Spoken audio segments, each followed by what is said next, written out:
What's up guys, welcome back to another guide. Today we're going to be looking at a PvT build. A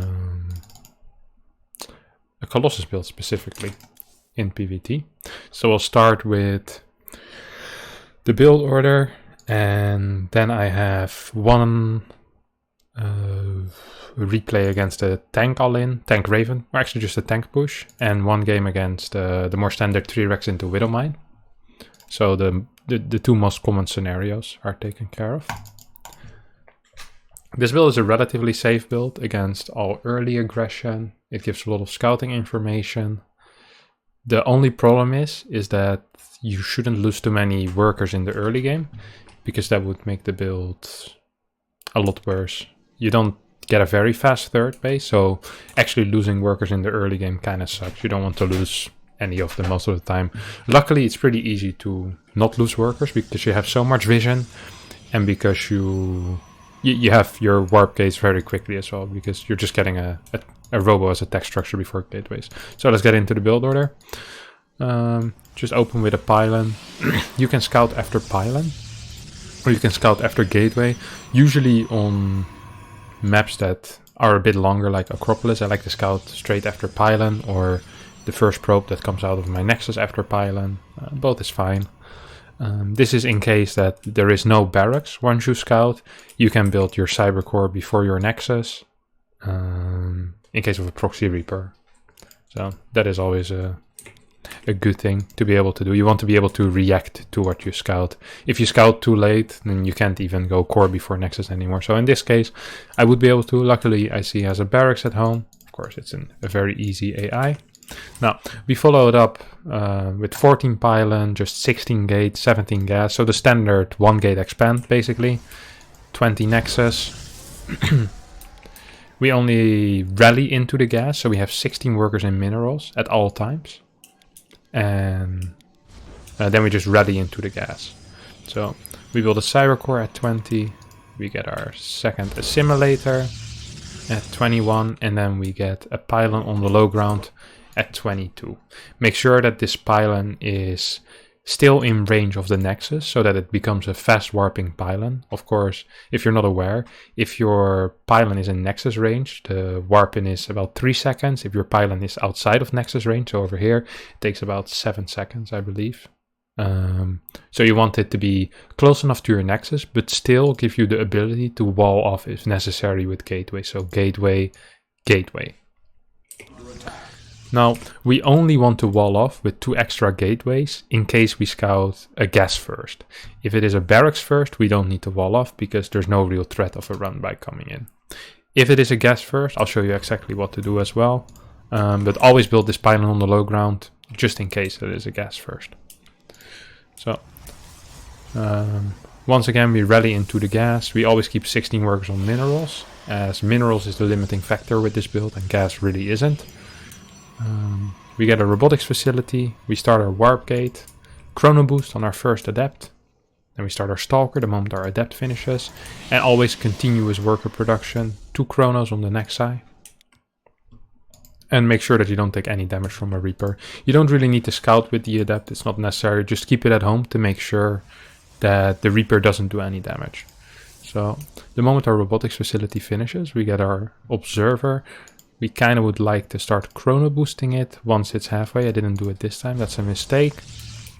At 3 minutes, 3:05, 3:05, we build our 2 gateways. Once again, if it's barracks first, we can build them on the high ground. If it's gas first, we can build them on the low ground.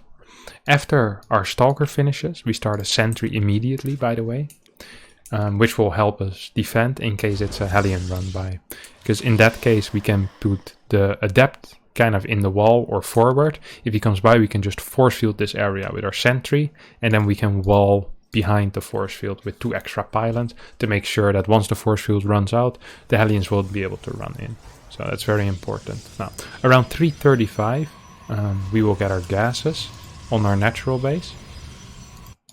Our observer will make its way across the map, and after our first observer, we're continuously producing observers. So we'll get up to 3 observers.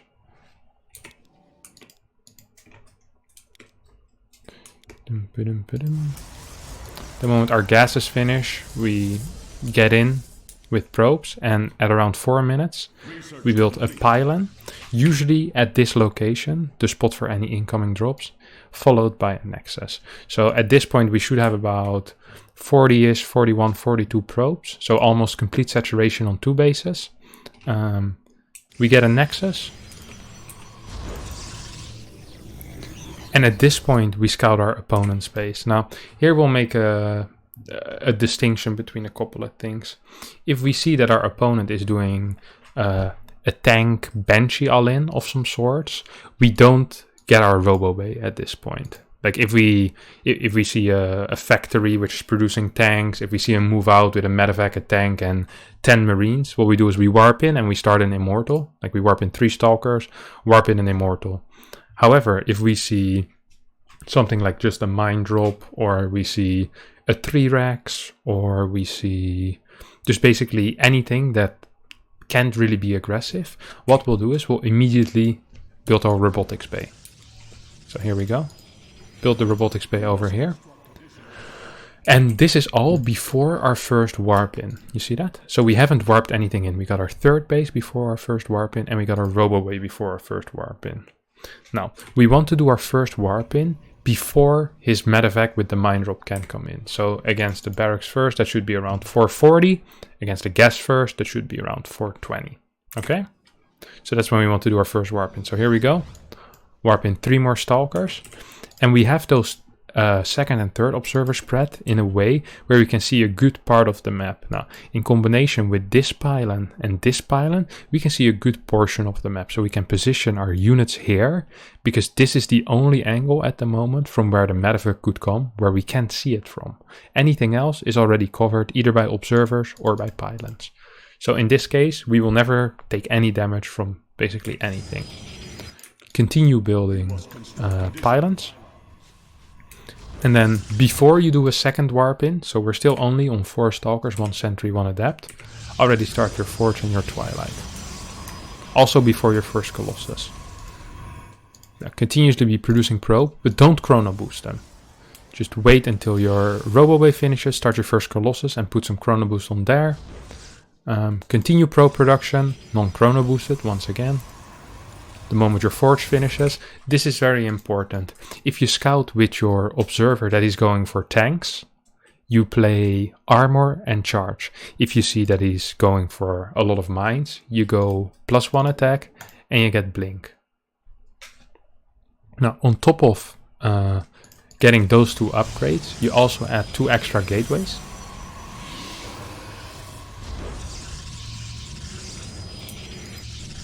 And you get a battery at your 3rd base. This is in case of basically a non-combat shield stim timing with 2 medevacs, which can hit very fast. You want to have this battery available. Also against any kind of stim timing, it's nice to have a battery available.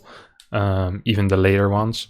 You might have 2 Colossus, but sometimes you need to split your army. And then having this battery really helps your Colossus stay alive against any Marauder stim-ins. So we go up to 5 gates. And we start our 2nd Colossus, we have our thermal lens on the way, and we don't really take gases on our 3rd base until we feel safe. The only time we take faster gases is if we spot, for example, a 3rd command center before a 2nd and 3rd Rex from the Terran player. In that case, we chrono boost more on probes, we take these gases way faster and we can skip the battery most likely. But in case of just a 3-Rex before 3rd command center, we're always going to be playing very conservatively with those gases. We only want them once we feel safe, once we feel like we can defend everything that he can possibly throw at us. So we're just scouting with our observer, making sure that we know where his army is coming from. We still have all these observer spread, and then we just continue building stalkers, continue building Colossus until you have 3, and that's basically the build order. And yeah, that's the first 7 minutes or so. So if you do everything properly in the first 7 minutes, let's take 7:10. At 7:10 you can have, okay, well 7:14 is perfect. 135 supply, 3 Colossus, 1 sentry, 18 stalkers, 5 zealots, 64 probes, and a prism on the way. So you have 135 supply, which is very good, of course, for 7 minutes. You have a strong army with 3 Colossus, and you have a bunch of Stalkers to snipe Medevacs, Vikings, and to micro. And it has Blink, as well as +1. So it's a good start. Now I'll show the build in action as well, of course. It wouldn't be a proper guide without that. So I have one very standard game, which I played against Sol a couple of days ago, maybe yesterday or 2 days ago, so it's still pretty fresh in the memory. So we'll skip the build order part, and we'll just take a look at how I move my units and how I make my decisions after basically the early game, going into the mid game. So here's the early scout. We see a barracks first, so we don't really need to make a wall over here. Sometimes I don't even build the second pylon on the low ground, but this time I decide to do it. I'm very glad that I do. I think it's a safer play. So, warp gate, robo. In case they do this, you keep your adept in the main, shade downstairs, and hope you can kill it somehow. Or hope that he scouts too deeply. Here we go with the sentry, rally towards the natural. Here comes our observer, making their way across the map. And then here should be the third base, as well as the pylon. Now, as you can see on this map, I would want another pylon here. I want one observer here. Maybe even have an adept patrolling at this area, so we have a nice little line of sight over here. Now, meanwhile, we're scouting with our observer. We see 2 mines, we see a medevac, we know it's mine drop. Immediately start the robo bay. He flies straight to my base, which is a bit rare, but it's completely fine because I'll have my units in time. Now, as you can see, having vision is very important, and he's actually pretty good at dodging the vision here, as I haven't really seen him yet, so I'm not quite aware where he is. Now, at this point, the only place he can come from is really over here. My adept that's patrolling sees him move, and I just move towards where he will be. And you kind of deny him. In the background, I'm building my forge and my twilight, so we're just dancing a little bit with this mine drop. He goes back home. I didn't properly see it, but I had an idea he went back home. Most of the time when they go back home, they load up either 2 more mines or a couple of marines and then try again later on. So here we have the battery, we have the forge. Right now we're on our 5 gates, like I mentioned. For some reason with this build you always have to go 5 gates. Whenever you get 6 gates it just feels so much worse, and I'm not really quite sure why that is yet, but I'm sure we'll figure out at some point in our life. So I spot these 2 drops, and against drops usually you want to split off some stalkers. 5-6 stalkers against 2 medevacs should be plenty. The rest of your army, just keep it close to the battery, make sure that you can't die. But whenever you see him rotate towards your main army, you want to of course move the stalkers towards your main army as well. Or in the case, what I do here is I move back to my battery, keep 1 Colossus and some stalkers over here. So it is not easy to make these rotations sometimes. Having 2 control groups really helps, so I would suggest using control group 1 and 2 for this, where control group 2 is the one that stays in the main or between the main and the natural, and control group 1 is the one that defends your third. Now, at this point I felt safe, so I took my gases at my third. And once you take your gases at your third, very quickly after, you can really start adding a Twilight Council, your charge, your +1 armor perhaps. Now remember when I said in the replay about 135 supply at 714, in this game, because stuff happened and I'm a little slower, I only have 118, so it's still about 20 supply lower than I potentially could be, but I'm still in a very good position. I'm getting my second forge, I'm getting my charge, I have a lot of gas. I could even probably start my Templar archives, but instead I start my 4th base at the same time as well. Once you have 3 Colossus is what I usually do. I start my Immortal production and get my Templar archives as a follow-up. This time I forgot my 3rd Colossus for some reason. But it's okay. I can live with it.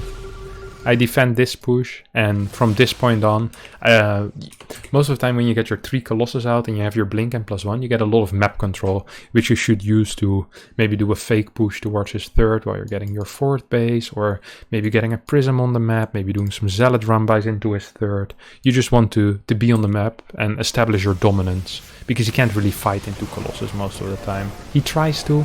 This is only with 2 Colossus as well. I lose one, but this is still a pretty good fight for me. I mean, I get the chase. If I knew how to micro, I probably would have gotten a little more here as well, and probably would have kept my Colossus alive. But in general, I'm already up 1500 resources lost, and I had a faster 3rd base. So this is a fantastic game. Whenever I feel like I have an advantage like this, most of the time what I do is I just push with Storm, my 3 Colossus, 2-3 Immortals, and most of the time you just win with it. If you feel like you're very far ahead, most of the time you can even just push with Charge, and then you just build like 3-4 Archons with 10 gates, 3 Colossus. Even if they have Vikings to kill your Colossus, your ground army should be able to kill him. But only do that if you feel that you're very far ahead. If you don't feel like you're ahead, just play defensively, build some extra batteries, get Templars, get Colossus, and spread your Templars around. And whenever he moves out, send a Zealot run-by into his 3rd, or send a Prism into the main to try and keep him at home and get back into the game. Once you have your Templar and your Colossus out, just start sharking on the map, picking off bases, setting up run-bys. In this case, what you should do is you send 3-4 Zealots around over here, while just posturing against this army. You don't even really need to fight.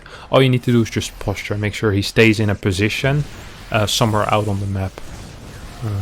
And then when you see an opportunity to pounce, you pounce, like I do here. So, just kind of own him. No, not that difficult. Easy rares.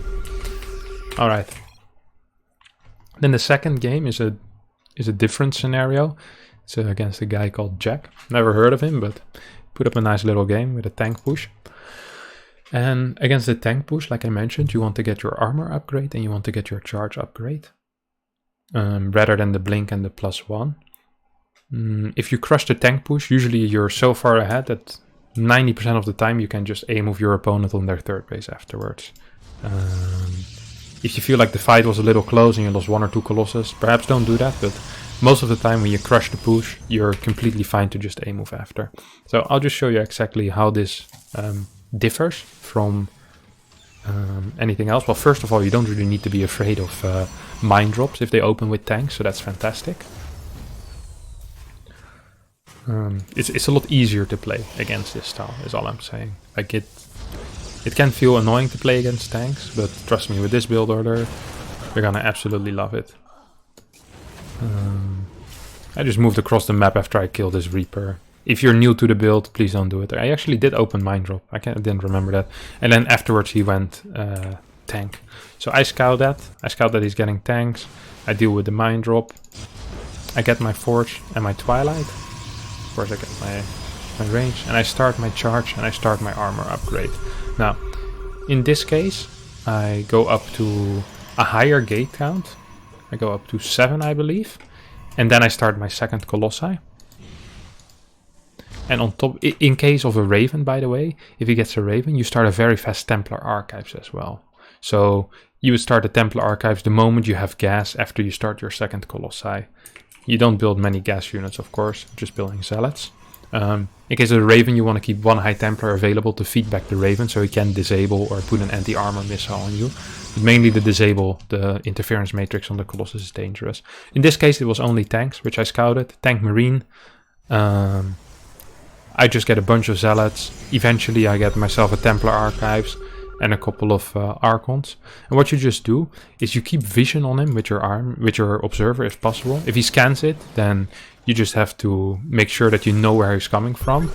So in this case, I need to know where he's coming from. Should send a unit over here. And just hold position your Colossus from a distance. Every time he moves forward, you give a shot on one of his units. You should be completely fine. Once you have charge and you have 2 Archons, you should be able to crush any fight. He's going back already because he knows my army is much bigger. And his push so far was without combat shield.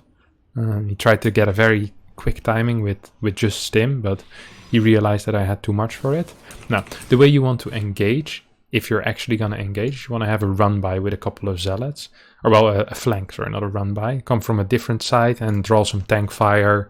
and try to kill the tanks from the back. Now, here we go. We have 2 Archons. I pop my Guardian Shield. I have my +1. I have my charge. I wait for my run by, or my flank to get going. And then we just have a go at it. So, here we go. Here we go. Here we go. He luckily just unsieged, but I'd like to absolutely say that even if he wouldn't have unsieged, I would have absolutely destroyed this fight. It wouldn't have even been close. I mean, right now it's not going to be close whatsoever. But now my Zealot flank actually did less than if he was in a forward position. I mean, I completely crushed this fight. Colossus deal extremely well with Marines, Archons deal well with Marines, and Zealots deal greatly with tanks. So it was a not very close fight. I already had a Prism on the map for the counter attack. That's how confident I was. So I basically felt like this game was completely over. And like I said, whenever you take this kind of push, usually you can just A-move after. And in this case, it 100% would have been the case. So thank you all for watching. I hope it was useful. If it wasn't, leave an angry comment down below. If you liked it, feel free to subscribe to my YouTube. And I'll be back next Wednesday with a new video, which will be even better than this one. Unimaginable. Bye bye.